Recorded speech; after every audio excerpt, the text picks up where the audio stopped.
This video clip is part of the EPFL introductory course on information computing and communication. It is the 8th one in a set of video clips on memory hierarchies and management. It illustrates the operation of a cache on an actual program. The example program used for this illustration is the simple program seen in the preceding lesson, which computes the sum of the first n integers. This illustration will focus specifically on what happens in the cache during the execution of the loop of the program. To be specific, the illustration assumes a cache memory containing 2 blocks, a main memory containing 4 blocks, blocks containing forward each, and the processor providing a single computation register, i.e. unable to store intermediate results in additional registers. Further, the example assumes that the final result m is stored at address 3, the number n of integers to be added is stored at memory address 13, and the running sum variable s is at address 14. S and m are assumed to be initially 0, and n is assumed to be initially 2. When the processor gets into the loop, it asks the cache to read n at address 13. Since the cache is so far empty, this causes a cache default. The cache thus asks the main memory to load the block containing address 13, i.e. the block starting at address 12. The processor waits while the memory sends the requested block to the cache.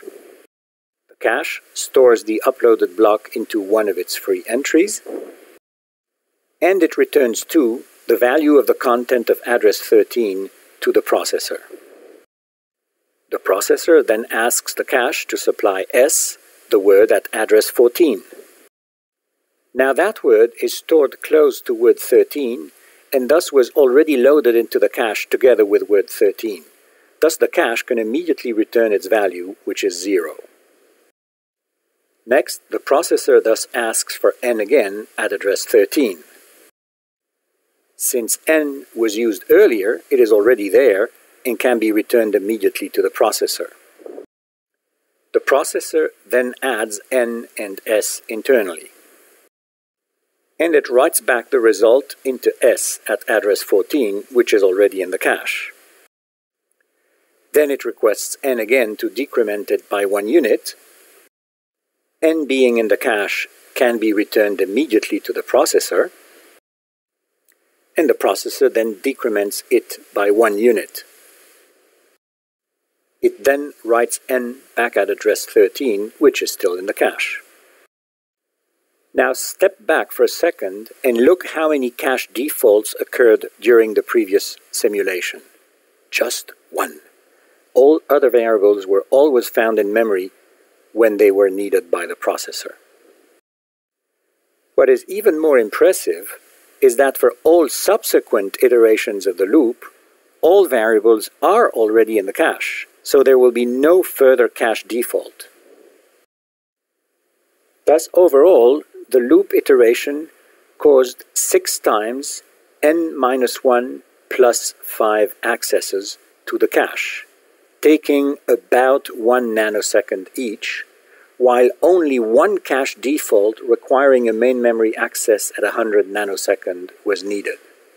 As a result, the overall performance is pegged at roughly 100 plus 6 times n nanoseconds, which was remarkable, especially when n is very large, which is typical of real programs, of course. The cost of the single memory access is thereby amortized over a very large number of cache accesses.